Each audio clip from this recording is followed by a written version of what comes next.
Welcome, I'm John Mosey with B4B Connect, and I'm honored to be joined today by Susan Mosey, President of Midtown Detroit, Inc. The roughly 3 square miles of Detroit's Midtown are vibrant today in a way they haven't been in decades. While much work remains to be done, there's a lot going on in business, culture, education, and more in the district. What's happening now, and what does the future hold? Sue, thank you very much for taking your time out of your busy schedule to join me today. Yeah, it's my pleasure.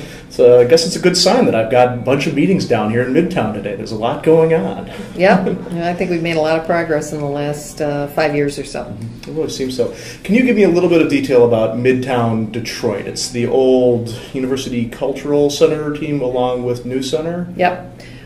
We merged actually a little over about 1.5 years ago with New Center Council, partly because we were running a lot of similar initiatives, and a lot of our members actually had campuses or facilities in both districts, and just to better coordinate all the activities.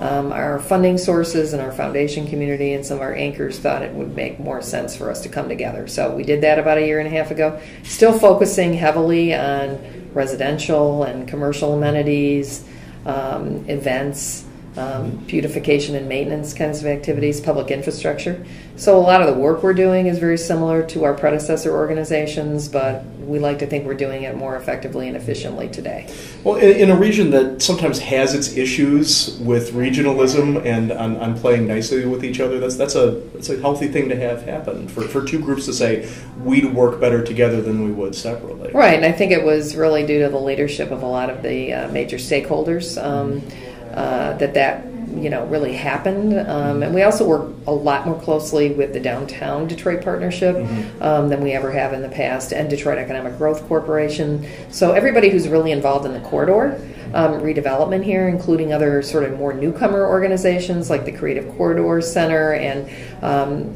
lots of other organizations that have sort of come together around other types of newer initiatives.